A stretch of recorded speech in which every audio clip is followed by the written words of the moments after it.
කොහොමද ඉතින්? ජුනි මාසේ අපි ස්නයිපර් ෂොට් එක පටන් ගන්නවානේ. ස්නයිපර් ෂොට් එක කියන්නේ මොකක්ද කියලා දන්නේ නැති කට්ටියට ස්නයිපර් ෂොට් එක කියන්නේ පුතේ මාස 6කින් ගණිතයේ සියලුම ප්‍රශ්න ආකෘති ආවරණය කරලා විෂය නිර්දේශයේ 100% ප්‍රශ්න ආකෘති ටික කරලා ඔයාලට ඒකට යන්න පුළුවන් පාඨමාලාවක්. මේක ඔන්ලයින් පාඨමාලාවක්. එතකොට අපි ජුනි මාසේ ස්නයිපර් ෂොට් එකේ වැඩ පටන් ගන්නවා කියලා කිව්වා. YouTube channel එකෙන් විස්තර ටික දැම්මා. පළවෙනි නිබන්ධන කට්ටලය වෙසක් පොයට කලින් අපි බෙදා හැරීම කරා. ඊතුරු කට්ටිය මේ වෙසක් පොයෙන් පස්සේ නිබන්ධන කට්ටිය ඔයාලට ලැබෙයි. එතකොට මේ වීඩියෝ එකෙන් මම තවදුරටත් පැහැදිලි කරන්නේ මේ ජුනි මාසේ ප්ලෑන් එක මම කිව්වා.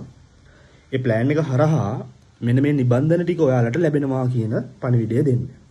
එතකොට ඒකේ හැටියට පළවෙනි නිබන්ධනය භාග. අපි කියවනේ භාග පටන් ගන්නවා කියලා. රතු පාට නිබන්ධනයක් භාග. ඊට පස්සේ අපි කතා කරනවා සමගාමී සමීකරණ නිබන්ධනය මෙන්න මේක. මේ වෙනකොටත් ටියුට් හම්බෙලා තියෙන දරුවෝ චෙක් කරලා බලන්න. ටියුට් පරක්කු දරුවෝ ඉන්නවා නම් බලමු අපි පණිවිඩයක් දාන්න. හරි. ඊට පස්සේ මෙන්න මේ නිල් පාට නිබන්ධනය තල රූප. හරි. නිල් පාට නිබන්ධනය තල රූප.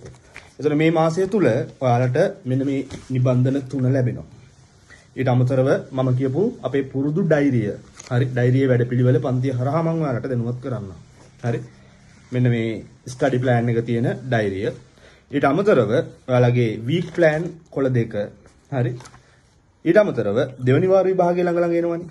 දෙවනි වාර විභාගය ළඟ එන හින්දා දෙවනි වාර විභාගයට ආකෘති ප්‍රශ්න පත්‍රයක් සම්පූර්ණ ෆුල් පේපර් එකක්. කෙටි ප්‍රශ්න සහ ව්‍යුහගත සහිත පැය 2 පේපර් එක. ඊට අමතරව රචනා ප්‍රශ්න පත්‍රයේ පැය 3 පේපර් එක. මෙන්න මේ සියල්ල ජුනි මාසයේ නිබන්ධන කට්ටලේ විදියට ඔයාලට ලැබෙනවා. මේ වෙනකොටත් ගාස්තු ගෙවලා විස්තර එවලා තමන්ගේ නිබන්ධන කට්ටලේ ප්‍රමාද දෝෂ තියෙනවා නම් WhatsApp අංකයට පණිවිඩයක් දාන්න. පන්ති වලට සහභාගී වෙන්න ඉන්න දරුවෝ WhatsApp අංකයට පණිවිඩයක් දාලා සියලුම තොරතුරු ඔයාලා ලබා ගන්න. අපි ජුනි මාසේ මේ පළවෙනියටම ලැබෙන සෙනසුරාදා හවස 7ට අපේ වැඩේ පටන් ගන්නවා. ඒක YouTube live හරහා බහුතරයක් නරඹන්න පුළුවන්. ඊට පස්සේ වැඩ පිළිවෙල ඔයාලට පණිවිඩ මගින් අපිට ලබා දෙන්න පුළුවන්. හරි. එතකොට පහත group වලට channel වලට number වලට log වෙලා ඉන්න, add වෙලා ඉන්න. ඔයාලට සියලුම විස්තර ටික ගන්න පුළුවන්. ඔයාත් මේ වෙනකොට කිසිම දෙයක් කෙරලා නැති. හරි. කොහොම හරි ගොඩ යන්න ඕන කියන උනන්දුව විතරක් තියෙන කෙනෙක් නම් මේ chance එක මිස් කරගන්න එපා. අනිවාර්යෙන් සෙනසුරාදාට හම්බ